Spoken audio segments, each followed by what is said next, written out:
स्वराज्यापासून दूर गेलेले संभाजी महाराज आता परत येत होते. पण हा परतीचा प्रवास सोपा नव्हता. स्वराज्यात त्यांच्याबद्दल संशय निर्माण झाला होता. काही लोक त्यांना दोष देत होते, तर काही अजूनही त्यांच्या पराक्रमावर विश्वास ठेवत होते. मुघल छावणीत राहूनही संभाजी महाराजांच्या मनात फक्त एकच गोष्ट जिवंत होती: स्वराज्य. त्यांना समजलं होतं, शत्रू बाहेर नाही, तर स्वराज्याला आतून कमकुवत करण्याचा प्रयत्न सुरू आहे. आणि मग संभाजी महाराजांनी घेतला परत येण्याचा निर्णय.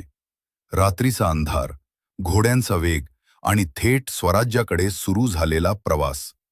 रायगडावर बातमी पोचली, संभाजी महाराज परत येत आहेत. काही चेहरे आनंदी झाले, तर काहींच्या मनात भीती निर्माण झाली. छत्रपती शिवाजी महाराज शांतपणे सगळं पाहत होते, कारण त्यांना माहिती होतं, संभाजी महाराज फक्त योद्धे नाहीत, ते स्वराज्याचं भविष्य आहेत.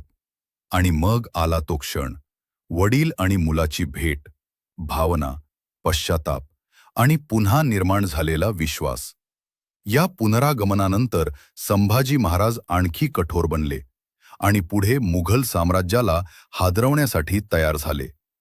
पुढील भागात संभाजी महाराजांचा पहिला मोठा रणसंग्राम आणि मुघलांवर तुटून पडलेलं स्वराज्य.